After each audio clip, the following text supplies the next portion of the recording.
अरे जी महाराज,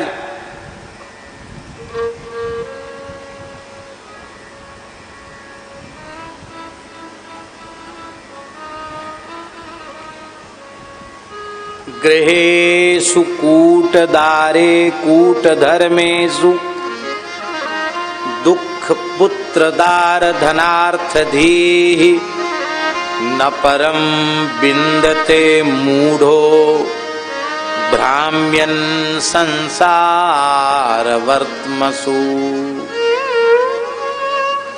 एक बात है बड़े महत्व की। प्राचीन वर्ही का कल्याण क्यों हुआ? प्राचीन वर्ही का कल्याण इसलिए हुआ कि उसने संत के सामने छिपाई नहीं बात, जो सही सही बात थी वो कह दी। हम लोगों के जीवन में ऐसा नहीं हो पाता।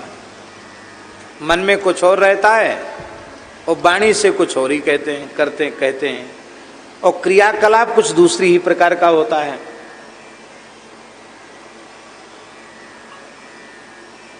मन में तो बहुत कामनाएं हैं और ऊपर से रो करके कहते हम तो बिल्कुल निष्काम हो गए। नहीं नहीं नहीं नहीं, भीतर यदि कामना है तो बनावटी निष्काम मत बनो, कह दो कि हमारे भीतर ये कामना है। छिपाने की क्या आवश्यकता भाई?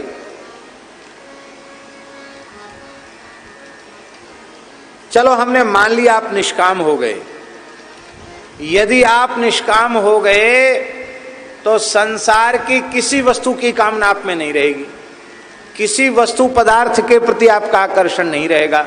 यदि हो रहा है आकर्षण, इच्छा बनी हुई है तो कामना है।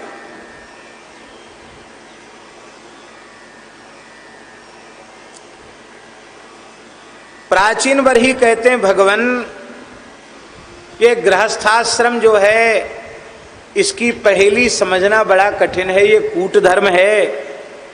मनुष्य पुत्र की कामना, पत्नी की कामना, धन की कामना, इन सबों का त्याग नहीं कर पाता है और इन्हीं कामनाओं में उलझा हुआ व्यक्ति, मूढ़ व्यक्ति संसार में भटकता रहता है और परम कल्याण का स्वरूप पहचान ही नहीं पाता, समझ ही नहीं पाता है।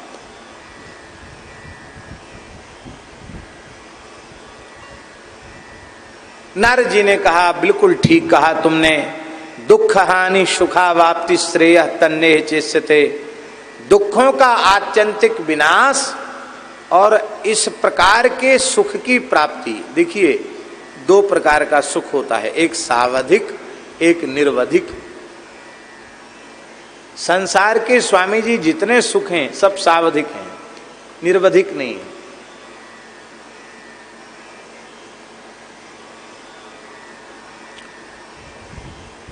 धन प्राप्त हो गया अकस्मात, सुख हो गया, और वो धन नष्ट हो गया तो दुख हो गया। तो प्राप्ति की अवधि में सुख था, अब वो तो नाशवान वस्तु है, नष्ट तो होगी, किसी न किसी प्रकार से नष्ट होगी तो दुख होगा। पुत्र जन्म का सुख हुआ, अब पुत्र बीमार पड़ गया तो दुख हो गया। संसार के जितने सुख हैं ना वो सब सावधिक हैं। निर्वधिक सुख केवल और केवल श्री कृष्ण चरण कमल की प्राप्ति, उनकी निष्काम सेवा, उनकी इष्टयाम सेवा, उनके नामरूप गुण लीला की चर्चा का निरंतर श्रवण, इससे बढ़कर कोई दूसरा सुख नहीं।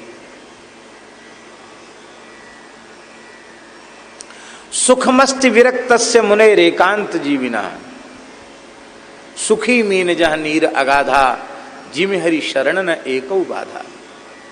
थोड़े थोड़े सब दुखी, सुखी राम के दास, भगवान के दास सुखी।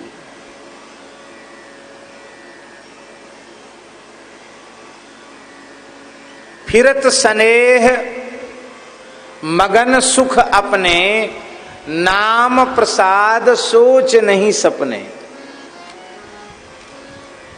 फिरत स्नेह, स्नेह पूर्वक विचरण करते हैं।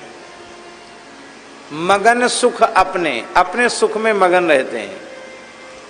ये अवस्था कैसे प्राप्त होती है? बोले नाम प्रसाद सोच नहीं सपने। भगवान नाम के प्रसाद से उनको स्वप्न में भी शोक नहीं होता है, सोच नहीं सपने।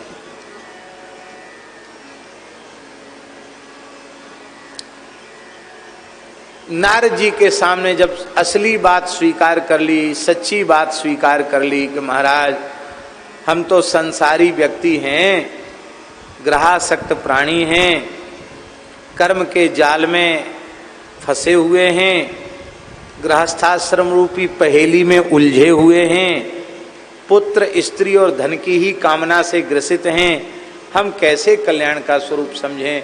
भगवान आप कृपा करके समझावें, तो ही हमारे जैसे विषयासक्त जीवों का कल्याण हो सकता है। नारद जी ने कहा कि देखो राजन, जिन पशुओं को तुमने यज्ञ के नाम पर समाप्त किया था, वे सब के सब पशु आकाश में तुमसे तुम्हारी मृत्यु का बदला लेने के लिए तैयार खड़े हैं। भूभोः प्रजापते राजन पशून पश्यत्वया ध्वरे संज्ञापितान जीव संघान निर्घृणेन सहस्रशः एते त्वाम संप्रतीक्षन्ते स्मरन्तो वैशेषं तव संपरेतमयः कूटैश्चिन्दन् चित्थित मन्यवः। ये सब लाल लाल आंख से अपने प्रतिशोध का, बैर का बदला लेने के लिए तुम्हारे लिए परलोक में तुम्हारी प्रतीक्षा कर रहे हैं। ये दृश्य इसलिए दिखाया, भय का दृश्य, कि भय बिन होए न प्रीति। बिना भय दिखाए प्राचीन वर्ही की बुद्धि कर्मकांड से विलग हो नहीं सकती थी, इसलिए उसको भय का दृश्य दिखाया गया। और कहा राजन एक कथा सुन लो, उस कथा को समझते ही तुम्हारा कल्याण हो जाएगा। और तुम्हारा कल्याण नहीं, जो भी जीव इस कथा को ठीक से सुन लेगा उसका सुनिश्चित कल्याण हो जाएगा, इसमें कोई संदेह नहीं।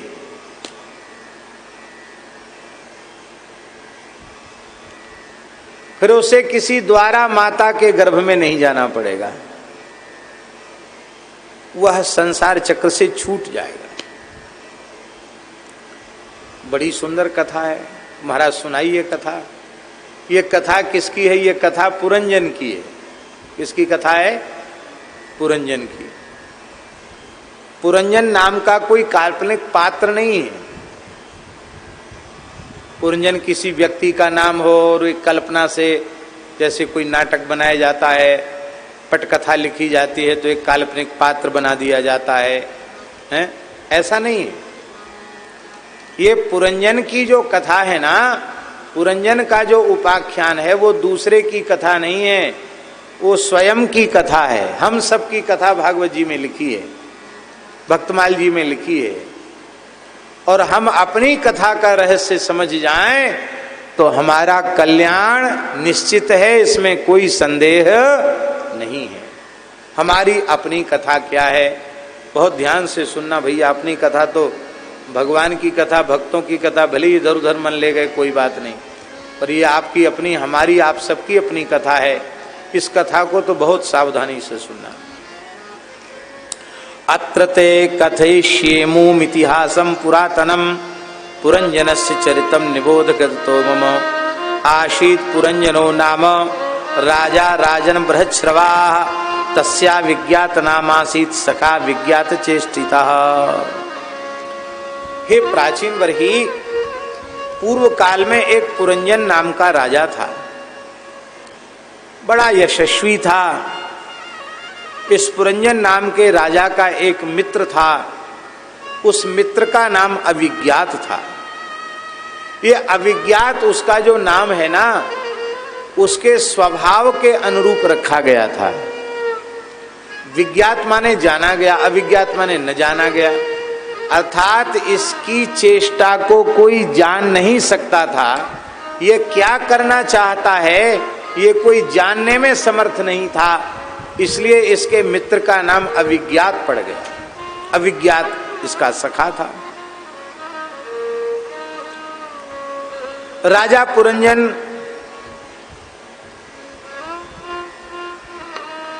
अपने रहने के लिए उपयुक्त स्थान की खोज में सारी धरती पर घूमा। सोन्वेषमाण शरणम बभ्राम पृथ्वीम प्रभु। पूरी पृथ्वी पर शरण माने आश्रय घर, अपने रहने योग्य शरण स्थल अर्थात घर खोजने के लिए वो पुरंजन पूरी धरती पर घूमा। कोई स्थान जब इसे नहीं मिला तो ये पुरंजन उदास हो गया। अभूत स बिमना इव, एकदम निराश हो गया।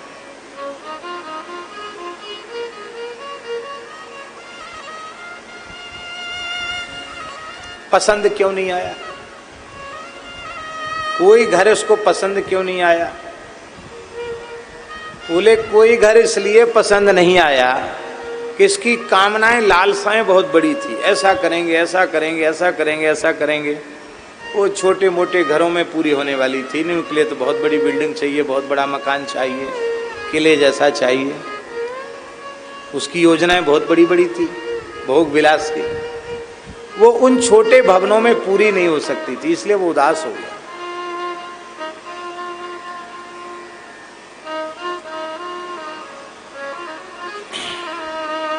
फिर उसके मन में आया कि उदास होकर हाथ पर हाथ धर के बैठने से काम नहीं चलेगा,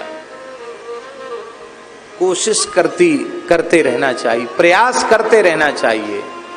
और ये चलता रहा। चलते चलते हिमालय के दक्षिण तटवर्ती शिखरों पर ये गया और वहां से नीचे उतरा।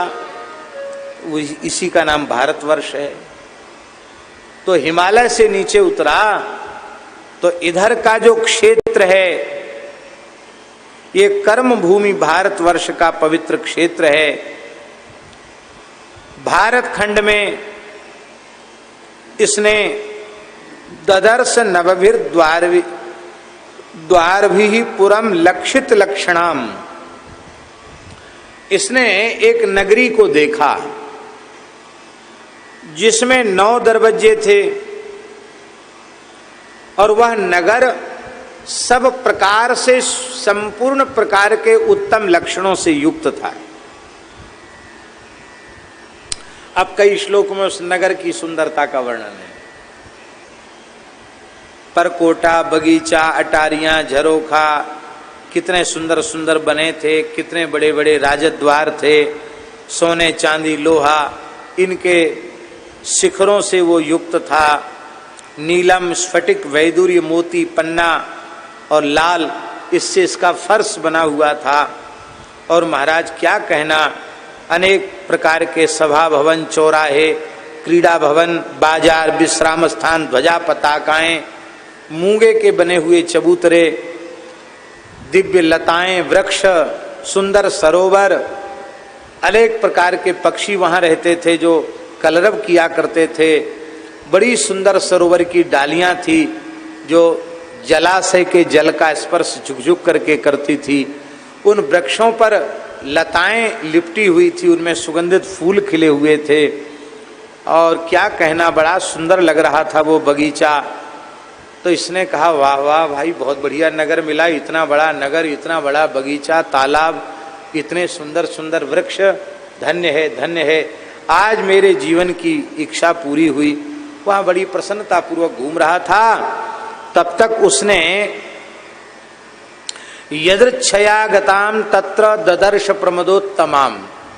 यदृच्छया माने स्वाभाविक रूप से, सहज रूप से, बिना किसी की प्रेरणा के स्वाभाविक विचरण करती हुई एक किशोर अवस्था वाली कन्या को देखा, सुंदरी को देखा। वो सुंदरी भी कोई सामान्य नहीं थी, बड़े ठाट बाट थे उसके। क्या ठाट बाट थे? बोले उसके साथ 10 सेवक थे, 10 नौकर थे उसके साथ, और एक एक नौकर की 100-100 पत्नियां थी। 100-100 घरवाली थी एक एक की। कितने हो गए? अरे भाई गणित पढ़े हो तो बताओ कितने हो गए राम जी? एक एक के 100-100 थी और 10 थे तो कितने हो गए? 1000 हो गए कि नहीं? 1000 ही तो हुए। 1000 पत्नियां थी। और बड़ी सुंदरी थी वो देवी, उसके सौंदर्य का कई श्लोकों में वर्णन है। पद्भ्याम कुणद्भ्याम चलंतीम नूपुरैर देवतामिव, चलती थी तो उसके पायजेब, उसके नूपुर बड़े सुंदर बजते थे और ऐसे लगता था कि कोई पक्षी कलरव कर रहे हों। बड़ी सुंदर उसकी शोभा थी। अपने कटाक्ष से, अपने बड़ी बड़ी आँख से, तिरछी चितवन से वो सबको बेसुध जैसी बना रही थी। उसको देख करके ये एकदम पागल जैसा हो गया। इसने कहा, कात्वम कंजपला साक्षी कस्यासी ही कुतस्सती इमा मुपपुरीम भीरु किम चिकीर्षसि संसमे। इसने कहा, अरे कमल नयने, तुम कौन हो, कहाँ से आई हो, इस पुरी में कब से रहती हो और इस पुरी में रहकर क्या करना चाहती हो। इतने ठाट बाट तुम्हारे इतने नौकर हैं और नौकरों के 100 पत्नियां हैं, क्या करना चाहती हो। ये 11 जो तुम्हारे भट्ट हैं वे, वो 11वां एक और था, वो 11वां इन 10 का स्वामी था। 10 के एक एक के 100 पत्नियां थी और इन सब का एक मेट था, एक मुखिया था, वो 11वां था। वो 11वें के आदेश से ही ये 10 सेवक चलते थे, उनकी स्त्रियां भी चलती थी। तो ये 10 सेवक कौन हैं और ये 11वां सूरवीर कौन है जिसका डंडा सबके ऊपर चलता है, जिसकी हुकूमत सबके ऊपर चलती, ये कौन है महाराज। और देवी एक बात बताओ कि त्वम्बा त्वं ह्रीर भवान्यस्यथवाग्रमापतिम विचिन्वती किम मुनिवद्रहो वने त्वदंघ्रि कामाप्त समस्त कामम क्व पद्मकोश पतितः कराग्रात्।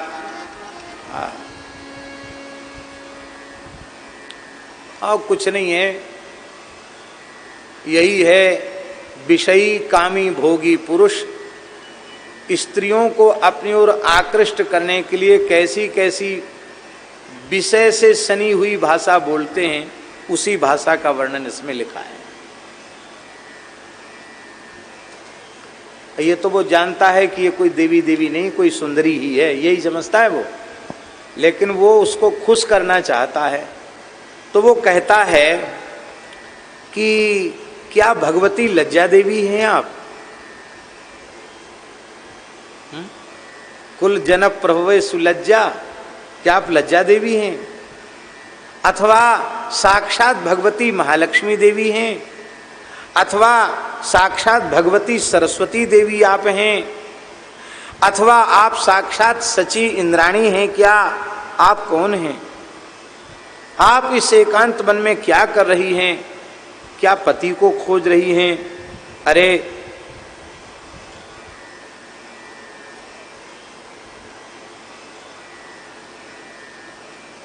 जो तुम्हें प्राप्त करेगा वो तो धन्य धन्य हो जाएगा।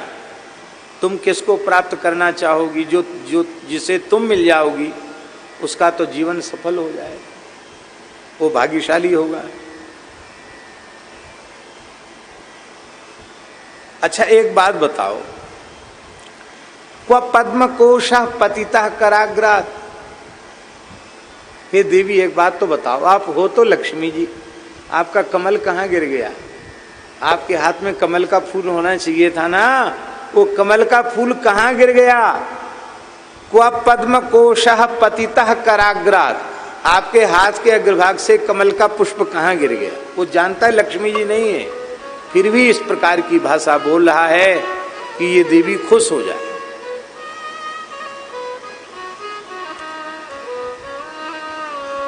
देखो देवी, तुम देवी तो नहीं हो क्योंकि तुम्हारे पैर धरती को स्पर्श कर रहे हैं, लेकिन निश्चित ही तुम देवी नहीं, लक्ष्मी नहीं तो कोई चिंता की बात नहीं।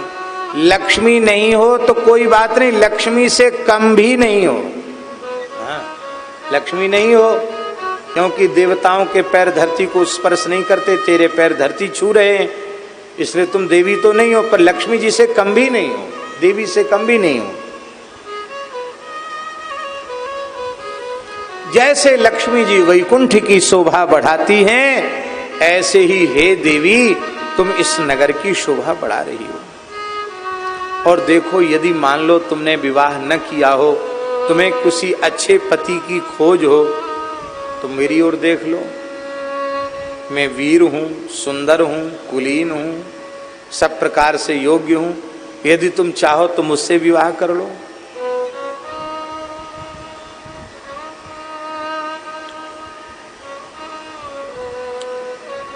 वो देवी हंसने लगी। उस देवी ने कहा कि न विदाम वयम सम्यक कर्तारम पुरुषर्षभ आत्मानस्य परस्यापि गोत्रम नाम चेत कृतम। देखो वीर पुरुष, हे पुरुष श्रेष्ठ, मैं यह नहीं जानती हूं कि नगर किसका बनाया है। मैं ये भी नहीं जानती हूं कि मैं किसकी बेटी हूं, मेरा बाप कौन है ये भी मैं नहीं जानती। अपने को भी नहीं जानती और दूसरे को भी नहीं जानती। तो नाम तो होगा तुम्हारा। बोले मैं नाम होए तब ना बताऊं, नाम भी मेरा नहीं है। और जब नाम पता कुछ भी मालूम नहीं है तो गोत्र पूछना तो बेकार है। गोत्र भी मुझे मालूम नहीं, मेरा गोत्र क्या है। बस इतना जानती हूं कि इस नगर में बहुत समय से मैं निवास कर रही हूं, और ये किसने हमारे लिए बनाई है ये मैं नहीं जानती। ये मेरी सखी सहेलियां हैं, मेरी सेवा करती हैं, और ये पुरुष मेरी सेवा करते हैं। मैं सो जाती हूं, लेकिन इस नगरी की रक्षा करने वाला 5 फण वाला नाग सर्प, वो हमारे सोने के बाद भी निरंतर जागृत रह करके रक्षा करता है। और आपने जो मुझसे पूछा ना कि तुम विवाहित हो कि विवाह करना चाहती हो, तो आपने हमारी वेशभूषा को देख के तो पता ही लगा लिया होगा कि मेरा विवाह नहीं हुआ, क्योंकि सौभाग्यवती माताओं के चिन्ह अलग होते हैं। पैर में कौन सा आभूषण होता वो पहनती हैं, यहाँ मांग में भी सिंदूर भरती हैं, सिंदूर लगाती हैं। तो तुम्हारे मेरे स्वरूप को देख के तो आपको पता चले गया होगा कि मैं कुंवारी कन्या हूं, अभी मैंने विवाह नहीं किया। अब धीरे धीरे ये भेद भी खत्म हो गए, जो इस यहां लिखा है ना ये भी खत्म हो गया। पढ़े लिखे श्रीमंत परिवारों में आप यही पता नहीं लगा सकते हैं कि ये बहू है कि बेटी है, कौन है, ये सधवा है कि विधवा, ये भी पता नहीं लग चलेगा।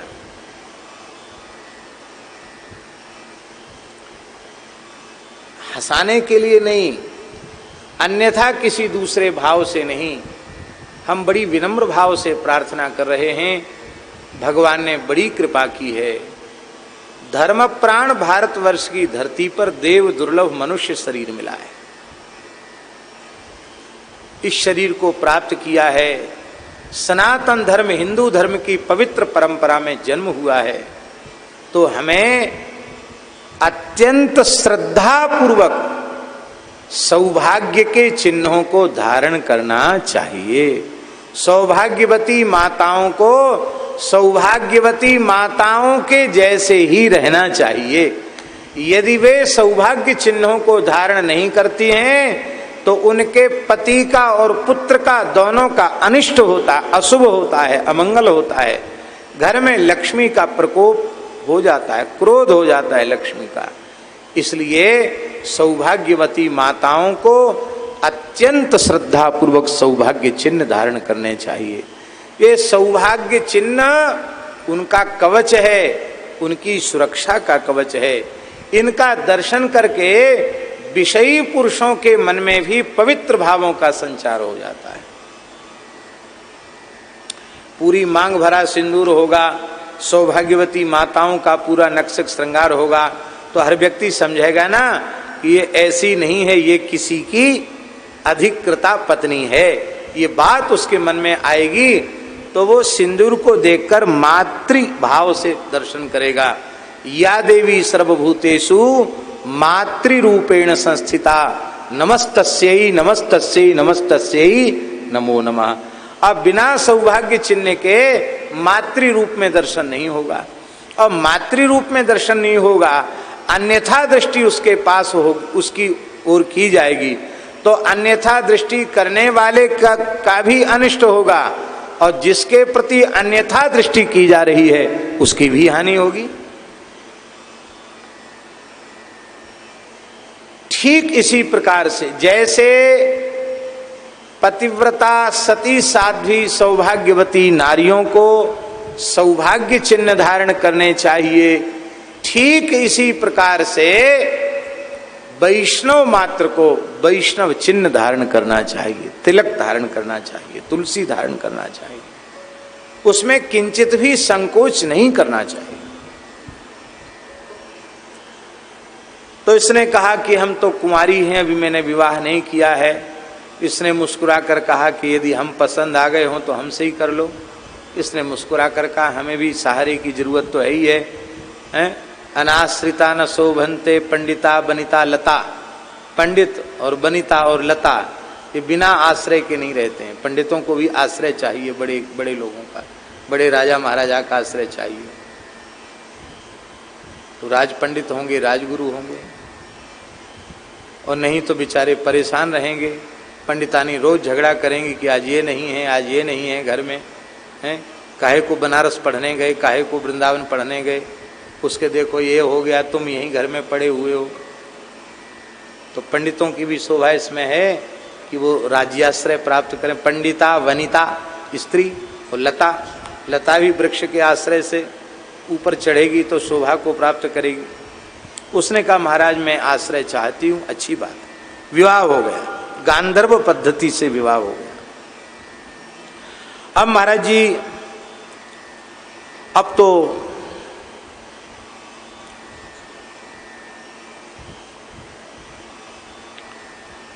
गृहस्थाश्रम में रह करके वो निरंतर सुख भोग करने लग गया। कितने वर्षों तक? ताम प्रविश्य पुरीम राजन मुमुदाते शतम क्षमा। 100 वर्षों तक खूब आनंद से रहे। कितने वर्षों तक? 100 साल तक। कैसे रहे? कहते 100 साल तक संगीत सुनते रहे। उपगीयमानो ललितम तत्र तत्र च गायकै। बड़े बड़े गवैया बजवैया बढ़िया सुंदर सुंदर बाजा बजा बजा करके संगीत की तान सुना रहे थे, पखावज बज रहे थे, बीणा मुर्ज मृदंग बांसुरी आदि वाद्य बज रहे थे। और महाराज जी क्या कहें, सर्दी का समय आ जाता तो उस नगर में ऐसी व्यवस्था थी जहां गर्मी आ जाती। बरसात का समय आ जाता उस नगर में ऐसी व्यवस्था थी जहां पानी का प्रकोप नहीं होता। गर्मी आ जाती तो उसमें ऐसे बढ़िया बढ़िया सरोवर बने हुए थे जिनमें वो जल में विहार करने लग जाता था।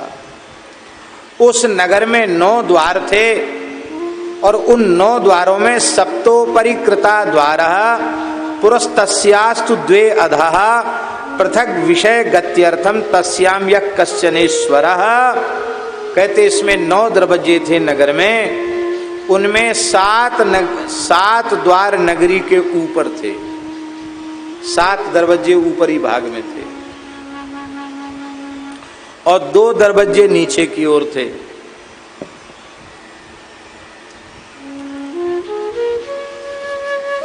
इनमें 5 द्वार पूर्व की ओर, 1 द्वार दक्षिण की ओर, 1 उत्तर की ओर, 2 पश्चिम की ओर थे।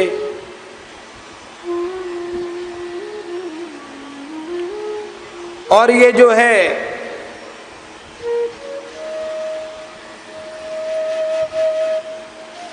इन द्वारों से निकलकर ये पुरंजन अपने सखाओं के साथ शिकार खेलने चला जाता था।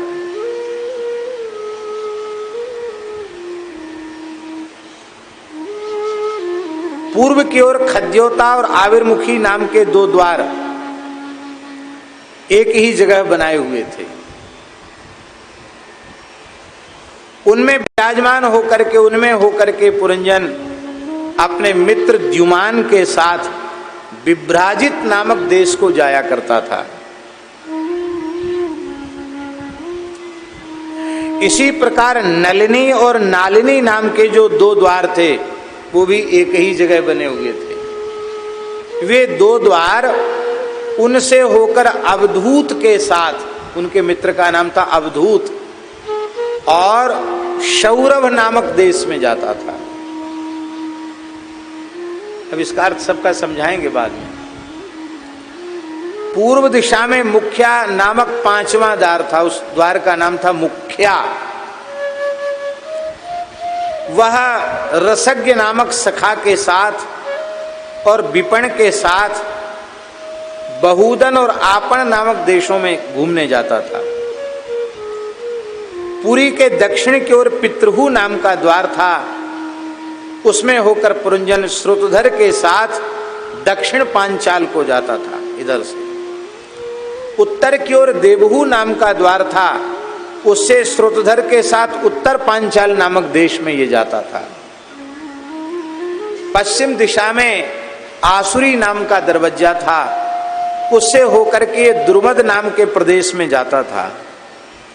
निवृत्ति नाम का जो दूसरा पश्चिम द्वार था, उससे लुब्धक अपने सखा के साथ वैशेष नाम के देश में ये जाता था।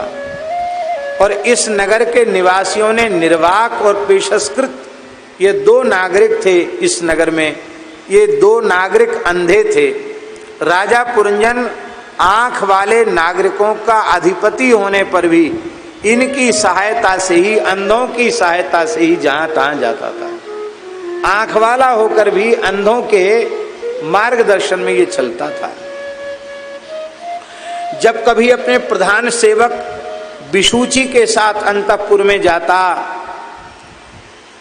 तो उसे स्त्री पुत्र आदि से मिलकर बड़ी प्रसन्नता होती, मोह होता, हर्ष होता, ये सब विकार उसके मन में उत्पन्न होते। महाराज जी कहां तक कहें उसकी हालत क्या हो गई।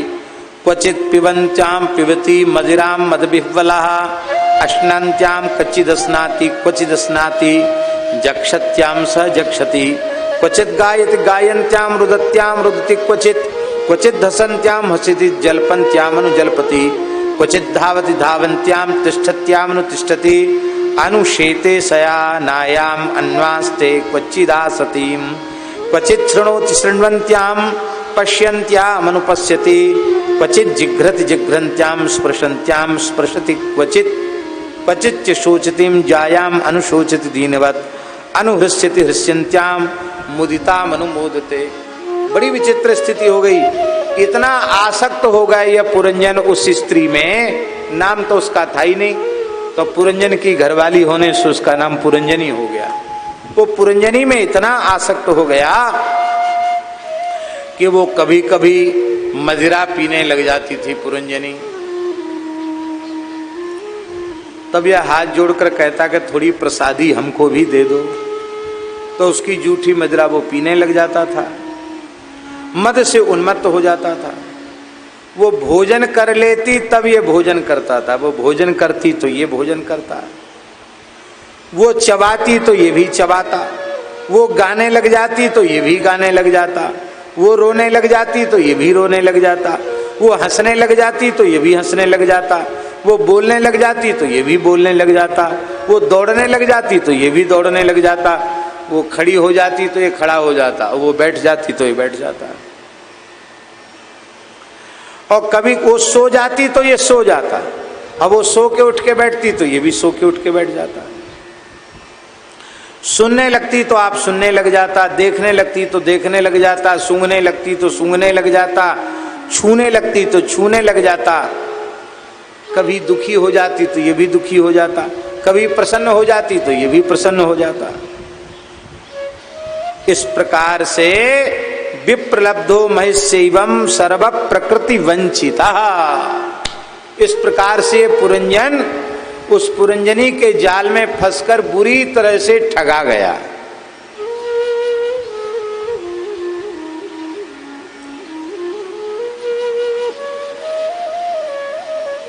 अब हालत क्या हुई, अब धीरे धीरे नौकर चाकर भी इसका अपमान करने लगे, इसको धोखा देने लगे। कोई चुरा लेते कोई चीज, इसको अंधेरे में रखते। इसको बड़ी पीड़ा होने लगी कि राम राम, अब मेरा शरीर भी ज़्यादा काम नहीं करता है, सब हमको धोखा देने लगे हैं, क्या करूं। चलो कोई बात नहीं, मैं शिकार खेलने जाता हूं, कुछ तो समय ठीक ठाक से कट जाएगा। तो कभी पूरब के द्वार से, कभी पश्चिम के द्वार से शिकार खेलने चला जाता। वहां से शिकार खेल कर आता, तमाम जीवों को मार करके लाता हो, सबके मांस को लाकर पाट देता गंदगी से। ऐसी इसकी वृत्ति हो गई महाराज। ये महाराज सोने का धन, सोने का कवच धारण करके, अक्षय तरकस लेकर के, और इसका जो 11वां सेनापति था उसके साथ 5 घोड़ों वाले रथ में बैठ करके पंचप्रस्थ नाम के वन में गया। और वहां महाराज भयंकर इसने शिकार के लिए आखेट करने लग गया। न जाने कितने जीवों का वध कर दिया और उनको लेकर के ये आया। पूरी नगरी को इसने गंदा कर दिया। यहां नारद जी ने एक बड़ी प्यारी बात कही है। समय यद्यपि कम है लेकिन उनको कहे बिना आगे बढ़ना उचित नहीं है। बहुत सुंदर बात। नारद जी ने कहा, आसुरीम वृत्तिमाश्रित्य घोरात्मा निरनुग्रह न्यहनन्यसतैर्बाणैर्वने सुवनगोचरान् य एवं कर्म नियतं विद्वान् कुर्वीत मानवः कर्मणा तेन राजेन्द्र